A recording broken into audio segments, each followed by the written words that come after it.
show starts in 10, 9, 8, 7, 6, 5, 4, 3, 2, 1, go.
And how do persons prepare for this time of great reflection? And what is it, joy to the world that the Lord has come? And speaking of light and that whole idea where everyone is now looking up for the star of David, the star of David, the star that guided the three kings in that version of our history where they came to the illuminated light, the Christed one. And I say these things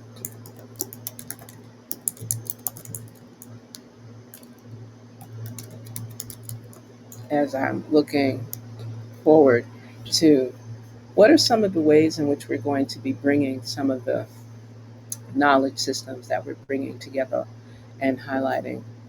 A greeting, Sister Queen Shanette Johnson. It's always a joy and privilege to have you join and tune in. And I pray that some of the information is useful for those that may already know, share it with others that are not as informed. And for those that already desire to perceive things in this one dimensional form, I'm going to ask you to just bear with me, be a little more humble, and tune into another dimension of some of the things that will be shared. And I'm going to start with a particular piece that comes from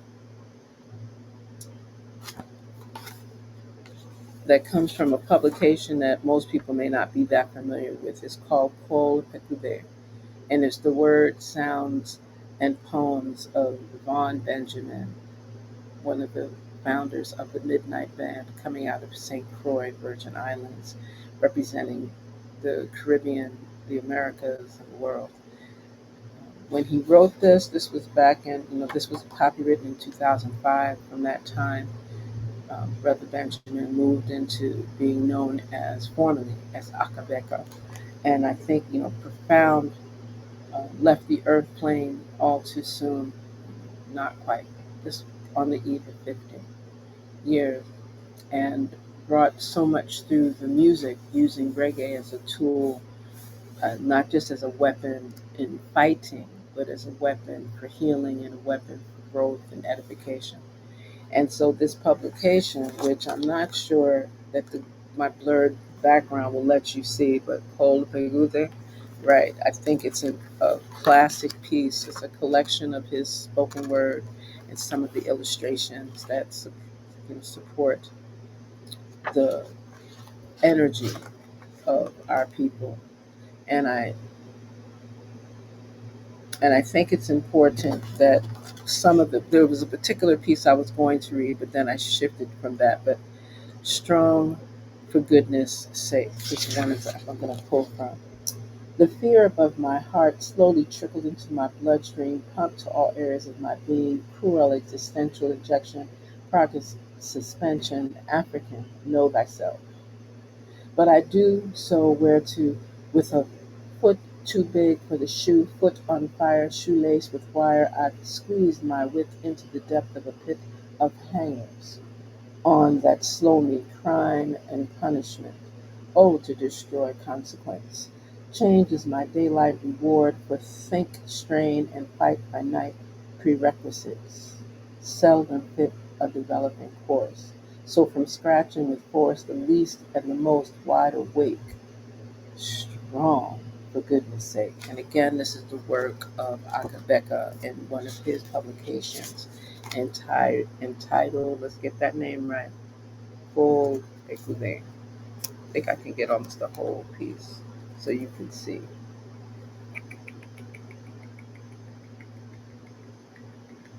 Okay, we're going to get there. We're doing blurs for a reason. And the idea here is that this is a wonderful opportunity for us to use poetry, prose, various persons' literary celebrations. I'm going to keep putting a couple things, Sargasso Sea Scrolls, and this is again a collection of poetry by the Honorable Scholar, originally from Africa, Dr. Donovan Cuabon, who is a professor at the University of Puerto Rico, Rio Piedras, and provides his work. This is one of his current works, Sargasso Sea Scrolls. And I'm really grateful that he shared it with me, and I'm looking forward to its submission of I'm invited to prepare a review for the Caribbean Writer, one of the stellar publications that comes out of the University of the Virgin Islands through the College of Liberal Arts and Social Sciences, that I will get an opportunity to offer a review of this phenomenal, almost like enchanting collection of poetic verse. And I think it's powerful because he dedicated this particular work into the loving memory of his late uncle, the Most Reverend Gregory Yebodon Pierre Baye, who became an ancestor in 2022, born in 1933. And he was the Archbishop Emeritus of Tamale in Ghana. And I just think it's important that persons get a chance. I like holding books, unlike some people that just like to scroll or listen to them. I like holding books. I like how they feel. I think I am two steps off of being a bibliophile or just a hoarder of publications. I'm the person that will go to the library when they're tossing out of circulation or no longer useful, so called. I don't think anything that's published is just unuseful. But I'm the one that would go and collect some of those publications because I know that it's important to expand your knowledge. It enhances your ability to be wise and not just a book learner.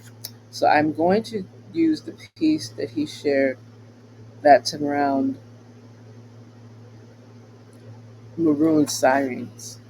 And his pieces are pretty powerful.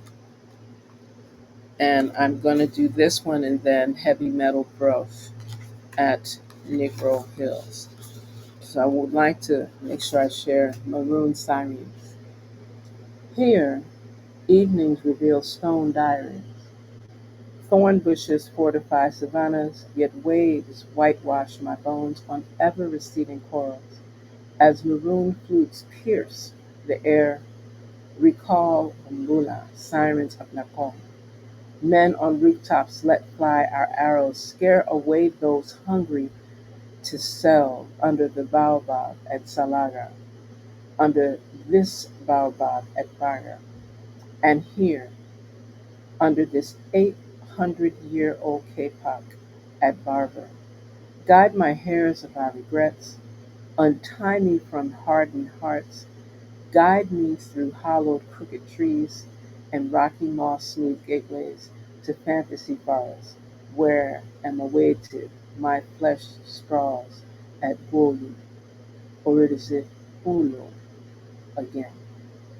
And that is Maroon Sirens, a piece written by Dr. Donovan Kuabon in his recent, well, 2024 collection and publication entitled Sargasso Sea Scrolls. It's a beautiful anthology of poetry. And I just would like for the persons in the back of the room, not to make this a class session, but just there was a couple of terms that were used that he has notations for here. And he mentioned lumbula or bumbula.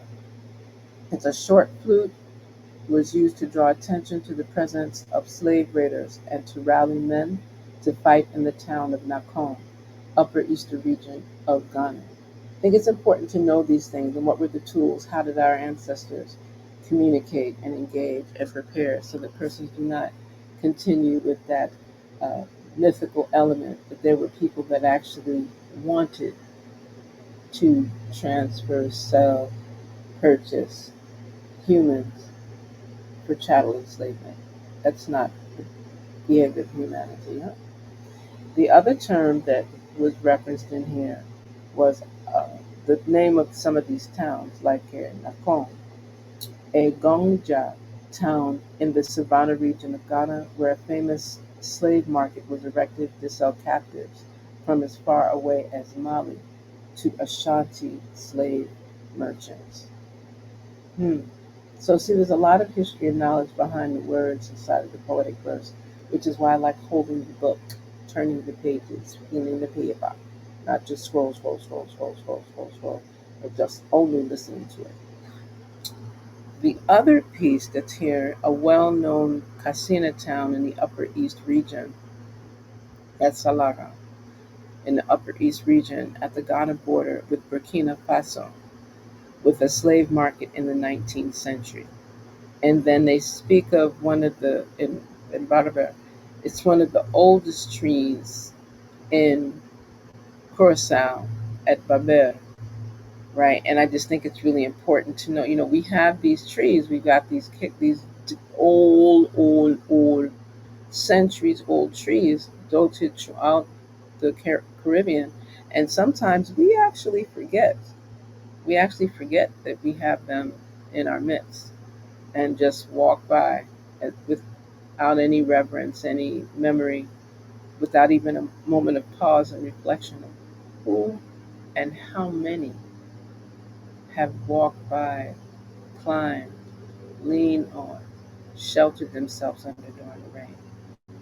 These trees. Mm, marvelous thought. And then he makes a reference again to different places in Curacao. Obviously, these are places that have influenced his work, his literary work throughout the Caribbean space. And then the towns like Wolu is the towns in Upper West region of Ghana, where the people erected border walls against slave raiders and successfully resisted the Zambahrama and Mande slave raiders. And I think it's important to know that there's a lot more history that comes with this, just in terms of the great works that are presented herein. And I think like the one that really fascinated me, and I'm going to read this one, and this will be my last poetic piece from this collection. Salsa con Maria. For those that remember Hurricane Maria and Hurricane Irma dancing through the Caribbean and leaving devastation beyond measure in their wakes in 2017, just breathe. Salsa con Maria. I too would have loved to salsa with Maria, but was held captive by Irma's pen.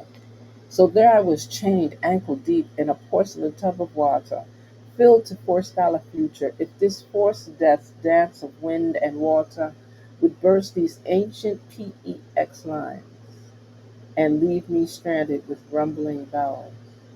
So I stood, pinned to my baño window, desperate moth drawn to suicide beams, yet Maria steps up Irma's moves, whistled warrior songs, and danced flamencoed mahoganies to the concrete, flung plane trees to the ground. Slowly, all others are carried along the cry of drowned culebrons, in this flood without an arc of tomorrow. Me never see this kind water with jam with wind, mister. The signpost points downward and reads, mangled against resurrection in anger. Suddenly, at the crossroads to hope, a sniggering emperor, draped in despair, grins, squints, slam dunks, bounty selects you, wipe away your shock tears, stampede for Charmin Ultra. Now you stare at the dry toilet tank of hope. There are no more rainbows of faith. Only the whimper of a song scratches the windpipe, and you crumble in a pool of gurgling.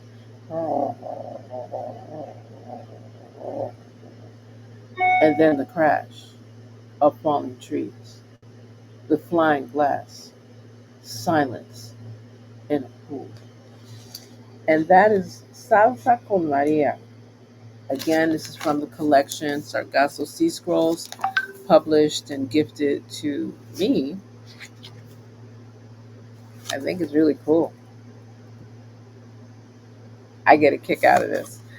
Of the appreciation is shared by Dr. Donna Bancua, as I said earlier, a professor at the University of Puerto Rico, Rio Piedras, and also a phenomenal author of poetry, anthologies, and collections, and reviews, and much more. There we go. We've had an opportunity to look at some things from the literary space.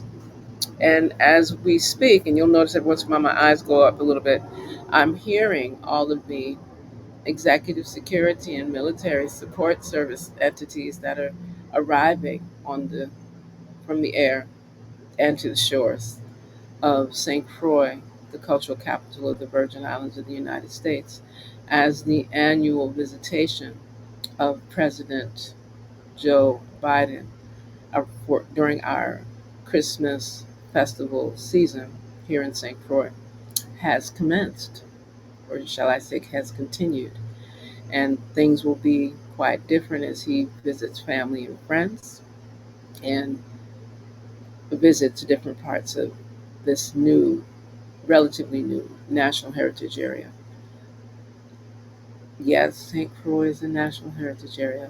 And maybe before I continue on, I should take a moment and share what is a National Heritage Area? Because some people keep telling me, and I'm pausing right here because I think it's important that persons know it's not a national park, even though the purview and some of the parameters fall under the National Park Service, more specifically the Department of the Interior, which may change.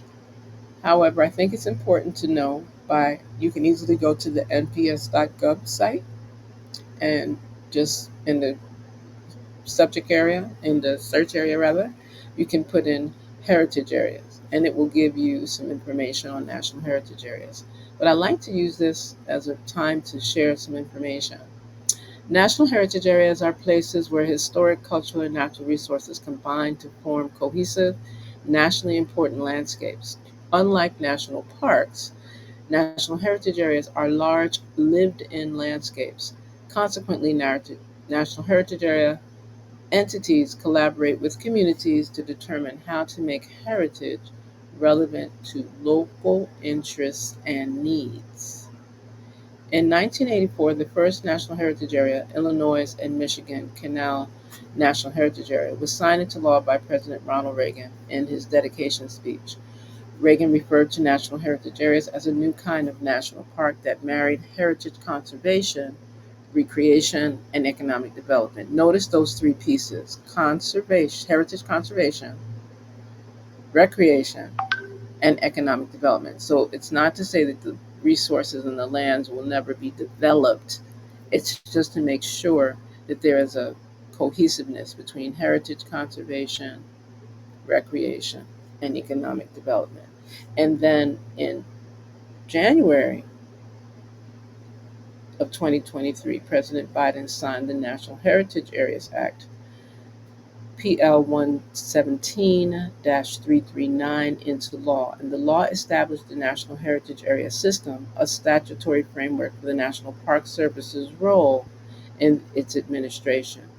And in 2023, 7 National Heritage Areas were designated, bringing the total in the United States to 62. Let me make sure I have that right. I believe 62. And what's amazing is that St. Croix National Heritage Area is listed. And I think that that's really powerful because while the feature photograph shows, it's very interesting, Christiansted in St. Croix, and kind of featured to the front is the actual National Park Service's Christiansted Heritage Site. That's a conversation that will bring to mind a wide variety because it is managed by our Virgin Islands State Historic Preservation Office, and it is also something that is connected to the multiple industries that are happening here in St. Croix and some of the sites of interest. And I realized the one that should have been at the top, but this is in alphabetical order, is the Maroon Ridge area that the people know as the Maroon Sanctuary Lands. And in light of what I just read in the poetic verse, those Maroons, that energy of persons of African ascent and ancestry that never accepted enslavement in any form and would run away even if it cost their lives or that of their family, their children, their loved ones. It's important to know that that area, that land, is being protected. So the historic sites of interest are listed here, and this will mean not that much to people that don't know St. Croix. So I'll just kind of focus on the Buck Island Reef National Monument, the Christiansted National Historic Site, the Christiansted National Historic District, the Estate Diamond Cruiser Rum Factory, the Estate Little Princess, the Nature Conservancy, Estate Mount Washington, Estate Wind Plantation Museum. We tend to just say Estate Wind Museum and delete plantation because we know most of these estates and the great houses were plantation sites. The Fort Frederick National Historic Landmark Site, the Frederiksted National Historic District, the Friedenthal Moravian Mission Site and other churches, Government House, the Green Key National Wildlife Refuge, the Lewetts Family Estate at Estate Leather Grange, of course, as I said, Maroon Ridge, the Salt River Bay National Historical Park and Ecological Preserve, Columbus Landing Site, even though Columbus didn't land there in 1493. He tried though, and the Taino women chased them away, left one survivor to go back and tell him, don't come back. Sandy Point National Wild Refuge, Southgate Coastal Reserve, St. Croix East End Marine Park, St. George Village Botanical Garden. They refer to it as the Estate St. George National Historic District. And then it speaks of notable people. And most people here won't say that the notable person is Christopher Columbus, just so we know that. But that's listed here, but also Queen Mary, the leader of the Great Fire Burn of 1878 in St. Croix, General Butto, and David Hamilton Jackson. Interesting that they lived in two different eras and impacted two different things, with General Butto being instrumental to the thrust for freedom and liberation in the mid 1800s, whereas David Hamilton Jackson, a labor leader, a judge, a lawyer, much more, was instrumental to the first newspaper, free newspaper, we should say, being started here, and also being instrumental to labor rights and principled governance here in the Virgin Islands. And that was in the late 1800s, early 1900s, like 1915 was around the time that they started the Liberty Paper. Alexander Hamilton, as quiet as it's kept, while being born in Nevis, another Caribbean island with mixed heritage. Let's be frank, Alexander Hamilton, really instrumental to the economic treasury system in the United States of America, was taught and tutored here in the Virgin Islands in his younger years by a Nigerian mathematician, just who was free. And I think it's important for people to know that. And his influence here in St. Croix, there's grounds where his mother was buried. We know where he lived. We know where he worked in different parts of St. Croix before, maturing and going off into the United States of America in its colonial era, in its early colonial era. Peter Benson, and then of course the NBA All-Star Ultra award winning phenomenal basketball player Tim Duncan, had his humble beginnings here in St. Croix. And so I share that so that persons can be on top of the game of knowing what is a national heritage area. Because sometimes when people say that, you just say NHA, people, even though you're saying NHA, totally different thing. They'll think that it's just another national park. And while we have national parks here in the Virgin Islands, the Virgin Islands National Park System in St. John, as well as Hassel Island right outside of St. Thomas proper, and then here in St. Croix, we've got three distinct spaces: Buck Island, Christiansted Historic Site, and Salt River. As I've mentioned, there's a lot to learn, a lot to share, a lot to grow from. So we're looking forward to being able to share a little bit more to highlight a variety of comments and reflections and so forth. The other part that I think is really important that's been and I always like, I pull different literature to make sure that I'm not just speaking off the cuff. There's a book by one of our esteemed ancestresses. Her name, Eulalie C. Rivera.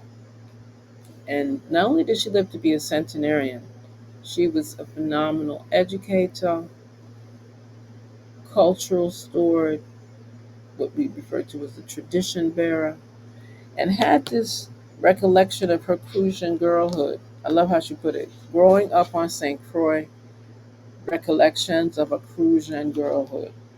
And it had some of the best love songs. I have my version that, okay, I guess they don't want you to see this right now, but it's fine. But mine is signed by her.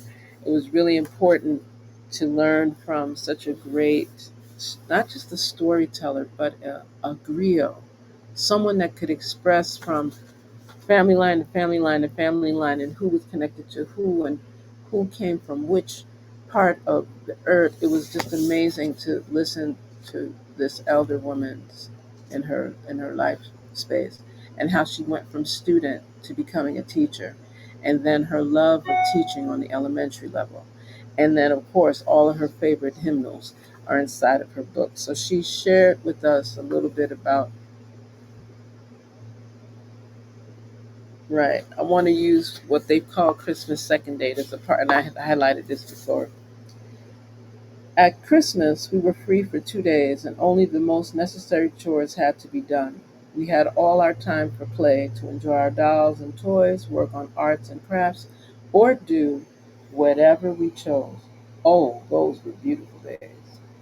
On Christmas second day, some people know it as Boxing Day. In other vernaculars, it is the opening of Kwanzaa, the principle of Umoja. On Christmas second day, there was the masquerade or Mako Jumbi. We had a beautiful picket fence of a kind I have never seen since.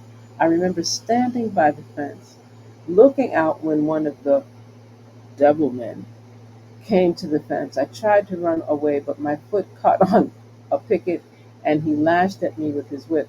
Before Sister Nanka's time, we were allowed to look at the masquerade through the picket fence. Not long after she came, she had it torn down and replaced with a wall. At those old masquerades, every masquerader had a whip, which was just a thin piece of stick ornately decorated.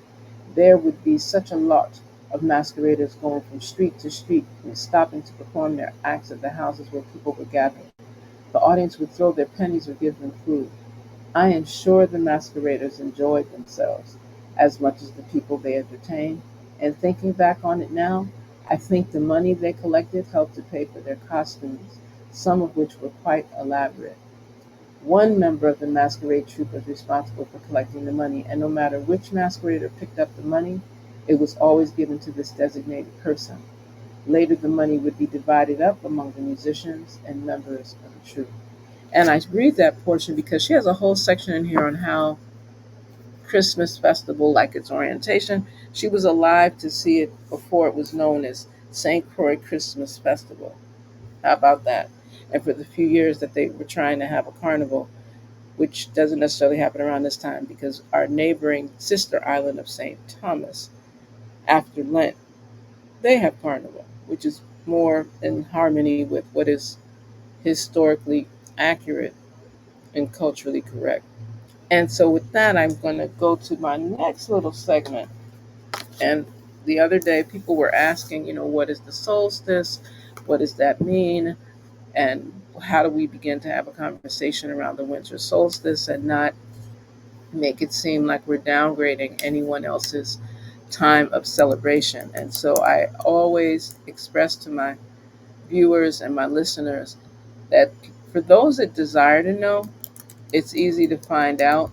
You just would like to make sure that you vet the information that is presented to you because we do have persons that will misrepresent our truths and persons that will overlook some of the things that we highlight. So I want to use a piece that's from some of the teachings of a still amongst this elder. Um, I knew him as Ray Strawn, coming out of Central America, coming into the U.S. As a young person, as a much younger person. And we know him as Shechem or Shechem. Some will say Ra Nefer Amen.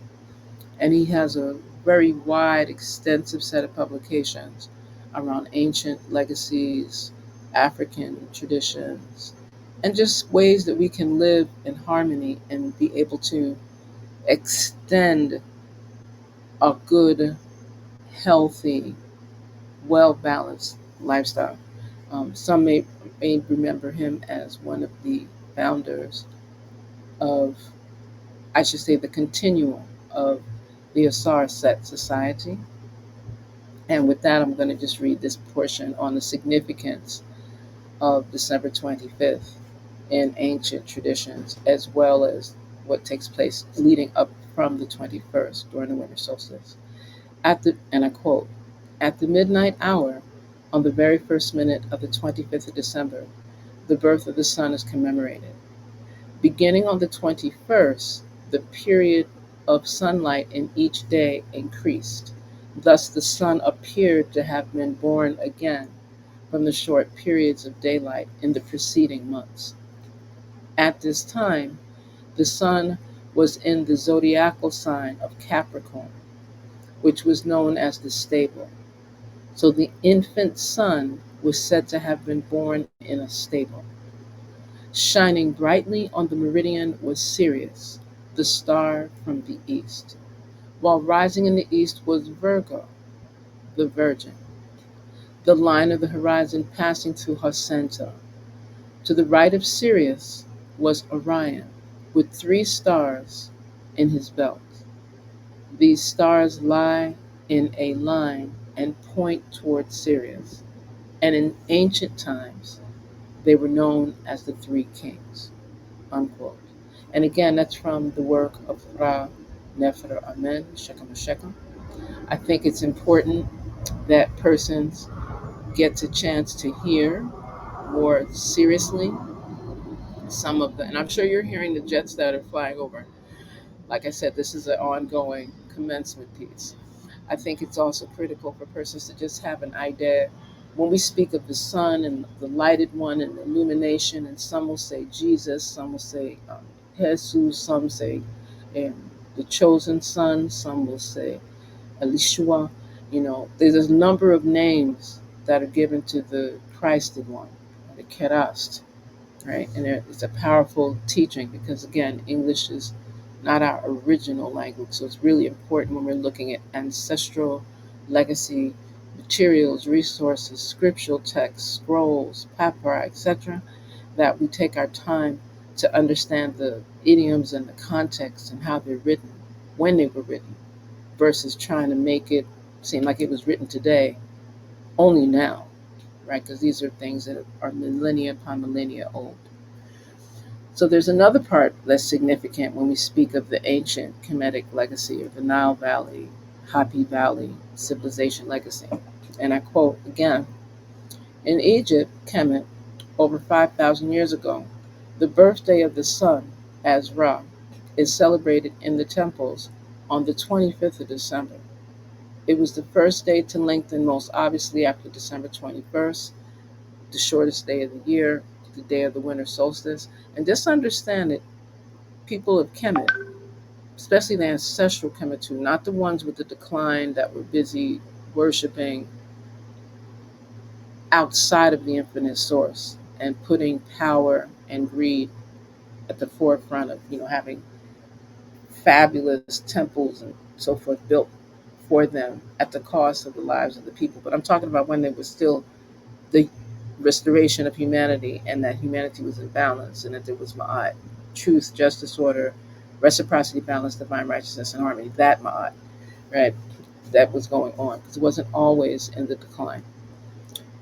But Kemites have always believed in one supreme God, deity, infinite source, creator, most high, or rather an expression of divine life force. And that's stated in the book, Coming Forth from Darkness into Light. We know it as the Per Temru.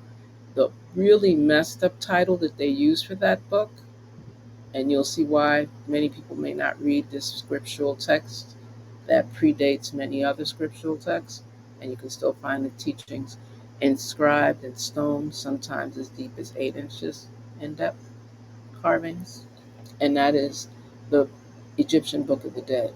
See, if somebody calls a book anything the Book of the Dead, could be Egyptian, Assyrian, American for that matter, you're not really inclined or motivated to read that.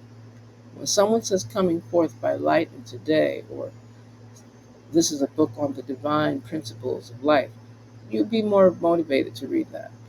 However, in the Pertim room, it was revised 6,000 years ago. Notice what the term here is. It was revised, which means it existed more than 6,000 years ago because it was revised 6,000 years ago. And I just think it's important that the spirit of life from the Creator exists in all things. And therefore, we honor this manifestation of the Creator's life force, Ra, in the sun. So, see, that gives a different take on Christmas and a different take on illumination and a different take on how we look at the Kerast or the Christed principle in the one. Just as a just to provide some context so that sometimes when persons, I used to remember, I grew up in a household where we didn't deal with man-made obligatory religion. And so that way it looked a little different to many people. And I think it's important that there's also around this time, you have people doing like Karast observances from the winter solstice coming into the beginning of the new year. You have persons that are celebrating doing positive reinforcing work in our respective communities in a really beautiful, loving, engaging way. I think it's really important that people that don't know take a minute and learn some principles that will help you in the long run. Learn some elements of what I'm about to share around Kwanzaa. For those persons that are not familiar with KWANZAA, Kwanzaa. And Kwanzaa is a observance series of holy days, and it's really important that persons are comfortable in how we bring all of this together, because people will think that Kwanzaa is a black Christmas, and that's not what it is at all. Christmas has a very different grounding and meaning, and it has grown to have different manifestations. So some people may not do the tree. Some people may not have a angel at the top of a tree. Some people don't do gifts until they are traumatized economically. Some persons don't know all the Christmas carols. And then some of us know all the Christmas carols and never celebrated Christmas. How about that? And just because of hearing it over and over again and the frequency. And then no one has a problem with joy to the world. The Lord has come.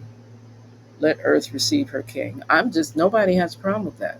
That's something that we should welcome, because we're talking about peace and prosperity and love, and ultimately those other virtues, of respect and virtuousness and harmony. We're doing a lot of things that are supportive.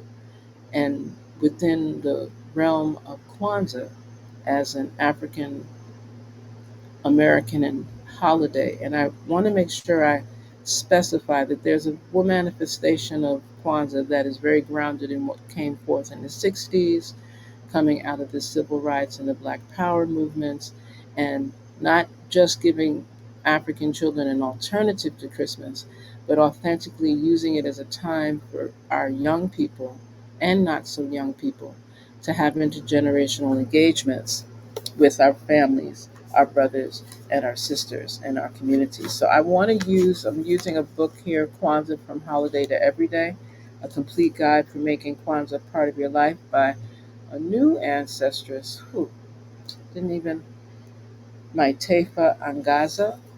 May she rise in power and be respected for the great work that she's given. And I speak of this because I think it's important that she went around the country and around the Americas, from Canada to the South America, reaching out to know, and also in Eurasia and certain parts of Africa, to find out where Kwanzaa celebrations were being hosted and held. I think it's really important that what she has done for us is provided a combination, if you will, of what Kwanzaa represents. So she speaks of these fundamentals, and I'm going to use it from two different sources. So, yes, it's an African American holiday. Yes, it is observed from December 26th to January 1st. And yes, there are specific principles for each day from the 26th to the 1st. And there are activities that are done each day.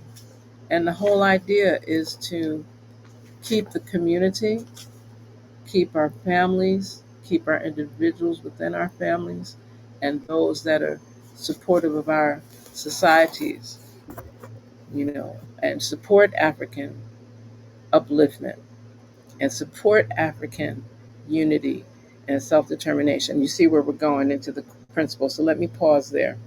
So there's 7 principles. They refer to them as the Nguzo Saba. And I encourage persons to look for the film, The Black Candle. The Black Candle is a up to date, well, it's actually dated now, but at the time it was produced in 1991. Oh, put me some wrong one. It was produced in 2008. I'm so glad that I'm catching myself, because I wanted to see if I could find the actual link for everybody to hear. But I think it's important to know that the young, well, not that young now, but M.K. Asante II, people were saying M.K. Asante Jr. back then, he produced a film called The Black Candle. And it's a wonderful film to give a comprehensive understanding of Kwanzaa and the way that it has been practiced or not in the Americas and the rest of the world. So I encourage persons to look for the Black Candle um, in the very near future. I know it's a dated film. I'm sure that there's others that are more current, but I feel that you can. I know that there's a version of the Black Candle on Vimeo. I believe that you can also get it through Amazon, and somebody may have it inside of the other platforms where you can view it. If you have an issue finding it, just email me at ozspeaks@gmail.com, and by that time I will have the link for you so that you can see, get a chance to see the full movie. I think it's important for people to get an idea of what Kwanzaa is, and right, because I'm pretty sure that you can see it on Amazon. Does have it available, but I know that there was another space that provide on YouTube. There, someone had the movie for free. I believe even what's it called, Plex, Plex is another option that you could use as well. But the Black Candle does a variety of things that may be useful for persons that want. It's a very engaging documentary that shows how Kwanzaa helps to celebrate the African American experience, and not just from a space of enslavement and colonization, but from a space of royalty and the regal humanitarian values that are integral to the African community globally, right? So I think it's really important that you can find that kind of information out. But in the meantime, in between time, while we go through Sister Angaza's publication, the seven principles of Kwanzaa, as I mentioned earlier, the Nguzo Saba. December 26th, day one, the principle is Umoja. In English, it's unity, to keep us so that we're dealing with unification within our communities, within our families, within ourselves, within our places of work, worship, and recreation, and that we're always focusing on to the best of our ability, family, community, nation, and our African ethnicity being celebrated and honored. Not watered down, not sanitized, but celebrated and honored. December 27th, day two, the Kwanzaa principle is Kuji Jagulia. I'll say that slower. Ku, Ji, Cha, Gu, Lia. Just like how it's spelled. Kuji Jagulia, right? And that in English is self determination. Just being able to decree and define ourselves, our names, our power, our businesses, our entrepreneurial elements for ourselves, speak for ourselves, share our own voice, tell our own truth, and do it unconditionally and unapologetically, and not with the vibration of antagonizing or harming anyone else, but just elevating ourselves to the point of positivity and the restoration of our humanity. December 28th, day three, the Kwanzaa principle is Ujima. Ujima means collective work and responsibility, which is self explanatory because we're talking about the maintenance and the sustainable building, not just building, but the sustainable, comprehensive, collective, cooperative, collaborative, I can keep using those words, engagements that keeps our community together so that we can make our sisters and brothers affairs and problems ours in the space of helping one another, not in the space of criticizing and tearing down each other. No crabs in the barrel in the bucket for this one, right? So the whole idea is that we begin to solve things together. So here we go. December 29th, day four. The Kwanzaa principle is Ujama. Ujama means cooperative economics. We've already led ourselves into that one, building and maintaining and sustainably organizing and strengthening our own businesses, our own entrepreneurial efforts, whether it's a shop, a school, a not for profit organization, a philanthropic support system, all of that, so that we can profit from these things together. Day 5, December 30th. The Kwanzaa principle is Nia, purpose. We're making sure that our collective works and responsibilities and buildings and developments within our community restore our people to their sacred and sovereign spaces of authority and engagement that restore love, that restore harmony, that restore ma'at. Remember what ma'at is? Truth, justice, order, reciprocity, balance, divine righteousness, and harmony. Ma'at, that ma'at. Day 6, December 31st. The Kwanzaa principle is Kuumba. And Kuumba in English, close translation, is creativity. And this is where we do all that we can in all the ways that we can to keep the creative force, the creative source, the creative engagements, the innovations at the center of the work that we're doing for self, family, community, nation, society, humanity, and the plant kingdom and the mineral kingdom and the animal kingdom. I'm going to say that. All of that is part of that creativity. Day 7, January. Did I get that far? I did it right. Yes. Day 7, January 1st, is the principle, the Kwanzaa principle of Imani. And Imani is faith. And this is where people deal with their beliefs that's in their heart for their people and for the infinite source and for our parents and for our teachers and for our elders and all of the people and our leaders that are our leaders, not misleaders, not appointed misfits that claim to be leaders, but the leaders that authentically and with humanitarian flair and grace lead our people, them there. We're looking for righteousness and victory in our struggle. And faith, for some, is only tied to believing things. Authentic and grounded faith for others is knowing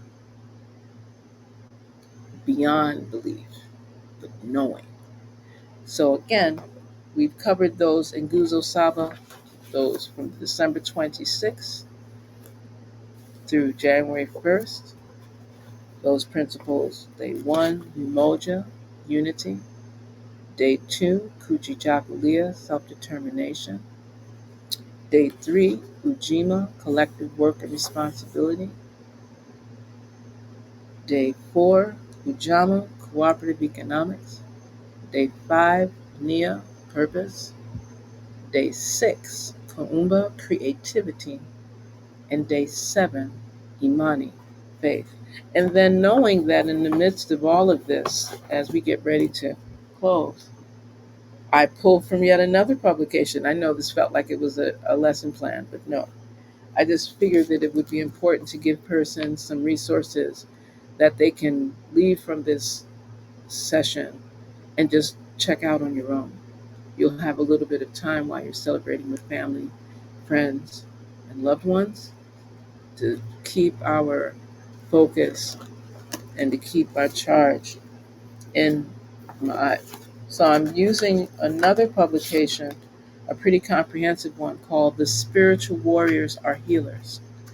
The Spiritual Warriors Are Healers. And this is by Dr. Mfundishi Jehutimes Kaenheru Hassan Salim.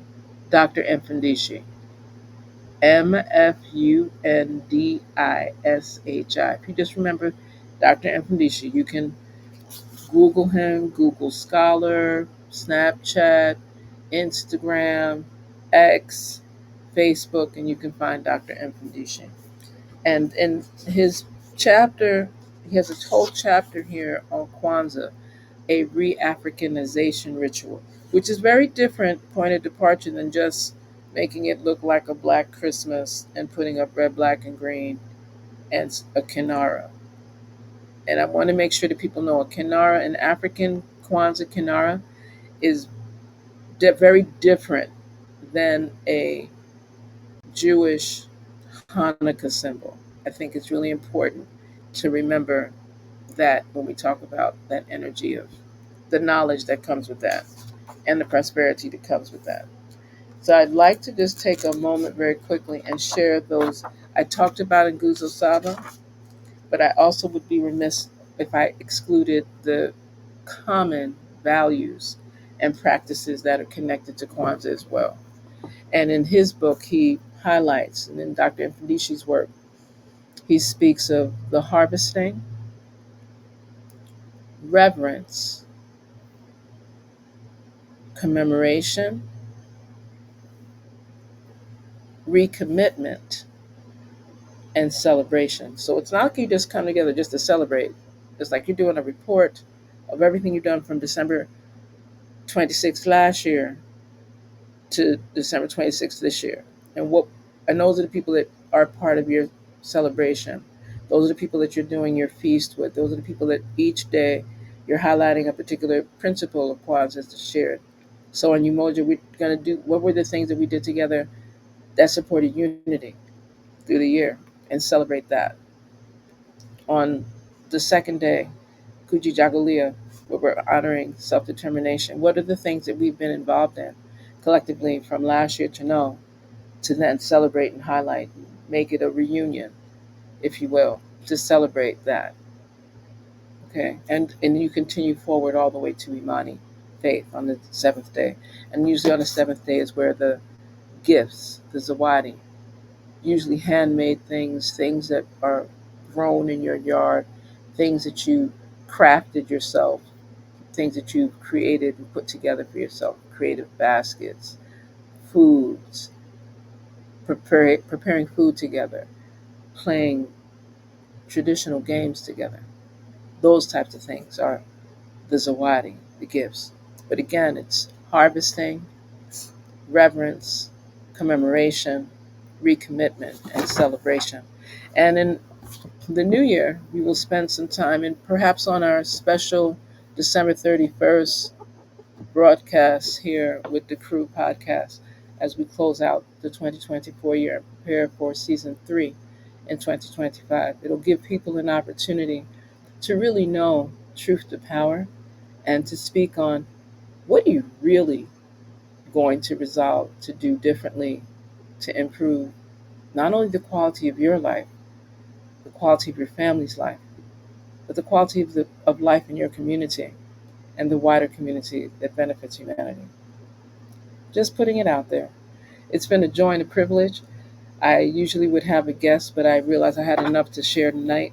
That anyone that would like any additional information or to have the references of some of the sources shared herein, they will be available on YouTube as well as Facebook, or you can just email me at astspeaks, that's ASTSPEAKS at gmail.com. You can easily Google, look for Ask Speaks on Facebook and put a message there. And if there's a particular theme, topic, idea, concept that you would like to have highlighted as we resume in February 2025, let Queen Mother Dr. Chinzira know. Again, it's been a joy and a privilege to have you tune in with us on Oz Speaks. I love the energy of knowledge, power, and prosperity. It is always a blessing to be in the presence of viewers and listeners like you. There's a lot more to come, a lot more to share. I extend a special shout out to the African Queen Mothers Warriors of the world. And I give a special shout out to African Queen Mother Warrior, Sister Dr. Sandra, and African Queen Mother Warrior, Sister Queen Esther, for having a fabulous broadcast on December 21st, just highlighting the resurgence and the uplifting broadcast forthcoming starting January 19th for African Queen Mother Warriors. So again, if you'd like more information, stay in tune, keep an eye on. If you haven't subscribed to Oz Speaks on YouTube, please do so. Do the same thing for the Crew podcast. Look for Queens of Collaboration. Support all these entities. We have a number of broadcasters, podcasters that are amazing, amazing, and bring a content that is second to none. Remember, culture heals humanity. Land is our foundation. And spiritual harmony unifies us. So remember that you are a house of life. And in our vernacular, we say Per'Ankh, and we're looking forward to you tuning in with us in the very near future.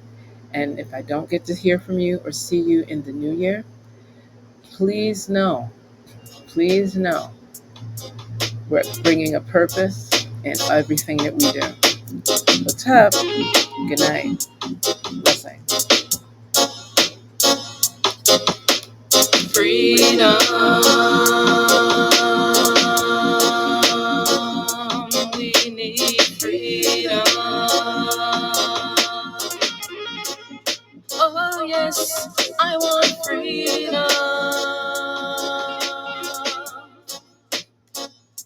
I want freedom.